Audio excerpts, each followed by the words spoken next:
नमस्कार दोस्तों, मैं आपका एट नर्सिंग ड्रीम्स में स्वागत करती हूँ। आज का हमारा क्लास 3 है जो ऑन्कोलॉजी सीरीज़ का कंटिन्यूएशन है।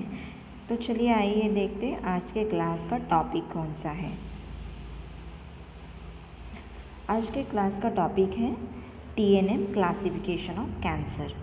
ठीक है, तो आइए देखते हैं TNM क्लासिफिकेशन ऑफ कैंसर क्या है। दोस्तों, अभी तक आपने चैनल को सब्सक्राइब नहीं किया है तो अभी जाकर हमारे चैनल को सब्सक्राइब कीजिए और बेल आइकॉन पे क्लिक कीजिए ताकि हमारे सारे वीडियोस आप तक पहुंचते रहे। ठीक है, ओके। TNM क्लासिफिकेशन क्या है हम देखते हैं। ये TNM क्लासिफिकेशन ये जो है ये एक American agency joint committee of the cancer agency has developed a simple classification system that is TNM classification, which is frequently used TNM for a solid tumor। ये जो AJCC ये एजेंसी है, American agency, ये इन्होंने क्या किया है, TNM classification एक बनाया है जिससे हमें ट्यूमर को फाइंड आउट करने में या फिर उसकी साइज़ या फिर उसकी इन्वॉल्वमेंट या फिर उसका मेटास्टेसिस कितना हुआ है ये फाइंड आउट करने में बहुत आसानी होती है। ये एक क्लासिफिकेशन के थ्रू, ठीक है, ये स्पेशली सॉलिड ट्यूमर के लिए बनाई गई है। ठीक है, तो आगे देखते हैं next TNM classification.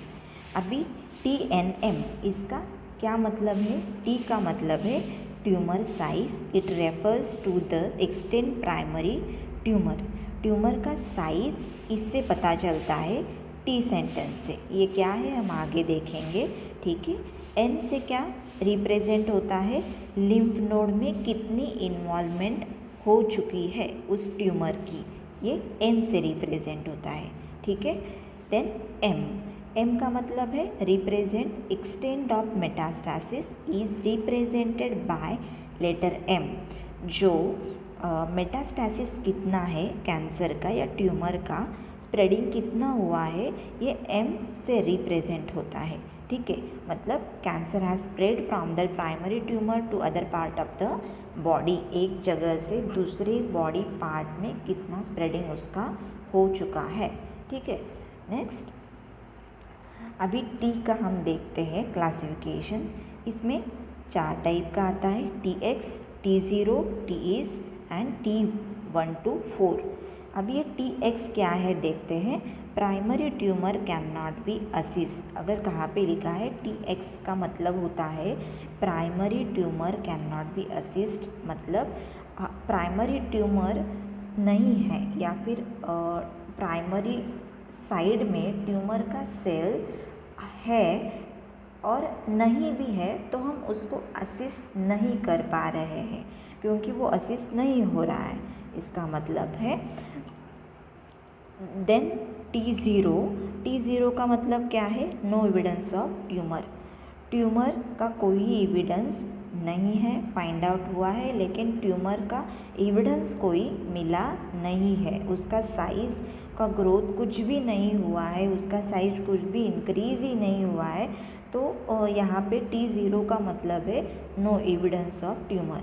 Then TEs का मतलब है कार्सिनोमा इन सिटू, मीन्स इसका मतलब है लिमिटेड सरफेस सेल, मतलब abnormal cell are present but have not spread to nearby tissue. Okay, TEs का मतलब है ट्यूमर का सेल तो प्रेजेंट है, एबनॉर्मल सेल तो प्रेजेंट है प्राइमरी साइड में, बट उसका नियर बाय टिश्यू में स्प्रेडिंग अभी तक हुआ नहीं है। इसका मतलब इसका ये क्या है TAs। Okay, then T1 to 4 का मतलब क्या है, increase tumour size and involvement. यहाँ पे एक्चुअल ट्यूमर साइज इंक्रीज होने के लिए स्टार्ट होता है तो वो T1 होता है, T2, T3, T4, ऐसा उसका साइज जैसे बढ़ता है वैसे उसको ये टैग दिया जाता है T1, T2, T3, T4। ठीक है, ये हम एक इमेज में देखेंगे। आइए देखते इमेज में। ये एक इमेज है। ओके, इसमें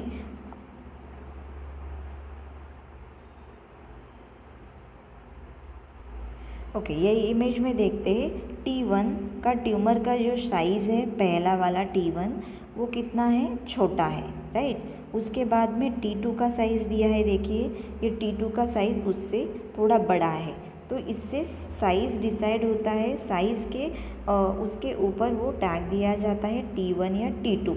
तो हम बोल सकते हैं ट्यूमर का साइज़ जो है अभी T1 में है, और उससे ज़्यादा हुआ तो T2 में है, और उससे भी ज़्यादा हुआ तो T3 में है, या फिर उससे भी बहुत ज़्यादा हुआ तो T4 में है। उसका साइज जैसे बढ़ता है उसको हम वैसे बोलते हैं T1, T2, T3 और T4, ठीक है। तो आइए देखते हैं नेक्स्ट क्या है। नेक्स्ट है TNM क्लासिफिकेशन में एन क्या रिप्रेजेंट करता है, एन लिम्फ नोड में कितना इन्वॉल्वमेंट ट्यूमर का हुआ है ये रिप्रेजेंट करता है, ठीक है।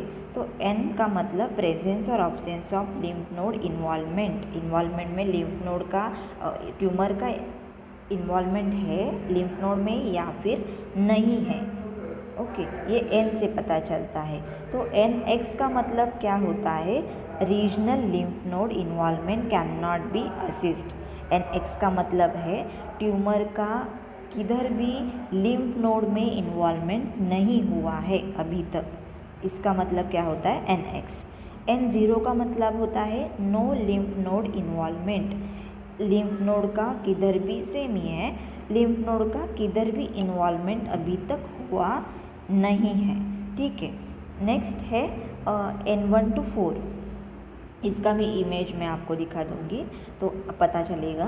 तो इसमें भी increase degree of regional lymph node involvement, इसमें भी क्या होता है, जैसे जैसे ट्यूमर का साइज़ बढ़ते जाता है वैसे वैसे क्या होता है, लिम्फ नोड भी उसमें ऐड होते जाते हैं। जैसे कि एक लिम्फ नोड, दो लिम्फ नोड, कितने नोड ऐड होते हैं वैसे उसका ये डायग्नोसिस का टैग दिया जाता है, जो कि हम बोलते हैं N1, N2, N3, N4, ठीक है। तो देखते हैं हम इमेज में देखिए ये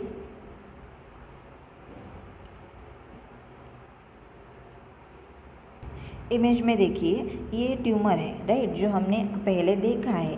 तो ये ट्यूमर जैसे बढ़ता जाता है, लेकिन यहाँ पे देखिए क्या है, कोई भी इन्वॉल्वमेंट नहीं है, यहाँ पे क्या है, कोई भी इन्वॉल्वमेंट अभी तक नहीं है, ठीक है। तो इसको हम क्या बोलते हैं, NX, इसका मतलब कोई भी इन्वॉल्वमेंट अभी तक हुआ नहीं है। इसको और भी है N0 मतलब नो लिम्फ नोड इन्वॉल्वमेंट, ठीक है। और उसके बाद आता है वो N1 to N4, ठीक है। ये इसमें क्या होता है, लिम्फ नोड का इन्वॉल्वमेंट होना स्टार्ट होता है। ये ट्यूमर की वजह से क्या होता है, लिम्फ नोड का इन्वॉल्वमेंट होता है। पहले तो N1 मतलब पहला एक नोड लिम्फ नोड जो है वो इन्वॉल्व होता है, उसके बाद दूसरा लिम्फ नोड इन्वॉल्वमेंट होता है, उसके बाद तीसरा लिम्फ नोड इन्वॉल्वमेंट होता है, उसके बाद चौथा लिम्फ नोड इन्वॉल्वमेंट होता है। ऐसे करके लिम्फ नोड उसमें ऐड हो जाते हैं। उससे हमें क्या मिलता है, एक डायग्नोसिस, मतलब कितना इन्वॉल्वमेंट होता है लिम्फ नोड का, ये हमें पता चलता है ये सिस्टम से, ठीक है। तो आइए देखते हैं नेक्स्ट स्लाइड। नेक्स्ट में एम का रिप्रेजेंट क्या देखा था हमने, मेटास्टासिस, राइट। तो एम का मतलब होता है मेटास्टासिस, मतलब ट्यूमर का स्प्रेडिंग एक पार्ट से दूसरे पार्ट में कितना हो गया है, एक पार्ट में से दूसरे पार्ट में हो गया है कि नहीं हो गया है, इसको हम बोलते हैं मेटास्टासिस। तो ये जो एम है, पहला जो दिया है एम, डिस्टेंट मेटास्टासिस, एम का मतलब होता है डिस्टेंट मेटास्टासिस। दूसरा होता है MX का मतलब है distant metastasis can not B assist, metastasis को हम हुआ है कि नहीं ये असिस्ट नहीं कर पाते हैं। M0 का मतलब है no evidence of distant metastasis, मतलब कोई भी डिस्टेंट मेटास्टासिस अभी तक हुआ नहीं है। एक प्राइमरी साइट छोड़कर, मतलब जहाँ पे कैंसर है वो पार्ट छोड़कर दूसरे जगह के पार्ट में अभी तक कैंसर स्प्रेडिंग नहीं हुआ है, तो क्या लिखते हैं M0। अगर स्प्रेडिंग हुआ है तो क्या लिखते हैं M1, जैसे कि हम बोलते हैं एविडेंस ऑफ डिस्टेंस मेटास्टैसिस। ठीक है, तो एक पार्ट में से बॉडी को दूसरे पार्ट में गया, कैंसर स्प्रेडिंग हुआ तो उसको बोलते हैं M1। उससे भी वैसे ही आगे आता है M1, M2, M3। ठीक है, तो इससे हमें क्या पता चलता है, एक डायग्नोसिस मिल जाता है, एक प्रॉपर एक विजन मिल जाता है कि कहाँ तक उसका साइज़ बढ़ गया है, कहाँ तक लिम्फ नोड में इन्वॉल्वमेंट है, कितना मेटास्टैसिस हुआ है। ये हमें एक प्रॉपर इस सिस्टम से, क्लासिफिकेशन सिस्टम से हमें एक डायग्नोसिस मिल जाता है। ठीक है, तो ये इसमें हम फॉर एग्ज़ाम्पल मैं आपको एक बताती हूँ एग्ज़ाम्पल, जैसे कि for example T1 N0 MX ऐसा एक डायग्नोसिस होता है। T1 का मतलब तो हमें पता है कितना साइज़ बढ़ चुका है, N0 का मतलब तो हमें पता है कि उसका अभी तक N1 तक साइज़ तो बढ़ा है लेकिन इन्वॉल्वमेंट N0 में अभी तक नहीं हुआ है, लिम्फ नोड में इन्वॉल्वमेंट नहीं हुआ है। और आगे जाके MX है, MX का मतलब होता है कोई भी अभी मेटास्टैसिस नहीं हुआ है। ठीक है, ये ऐसा डायग्नोसिस हमें मिल जाता है। तो आगे ठीक है, थैंक यू दोस्तों, अभी हमारे क्लास में यहाँ तक हमारे साथ बने रहने के लिए। हमारा नेक्स्ट टॉपिक होगा इस क्लास का 7 वार्निंग साइन ऑफ कैंसर। ठीक है दोस्तों, अभी तक भी आपने हमारे चैनल को सब्सक्राइब नहीं किया है तो अभी जाकर हमारे चैनल को सब्सक्राइब कीजिए और नीचे टेलीग्राम का लिंक भी दिया है, उस पर क्लिक कीजिए ताकि आप हमारे टेलीग्राम चैनल पर ज्वाइन हो सके। तो उस पर भी कोई ना कोई तो मटेरियल आपको प्रोवाइड किया जाता है, तो उसकी भी आपको बहुत सारी हेल्प होगी। Thank you.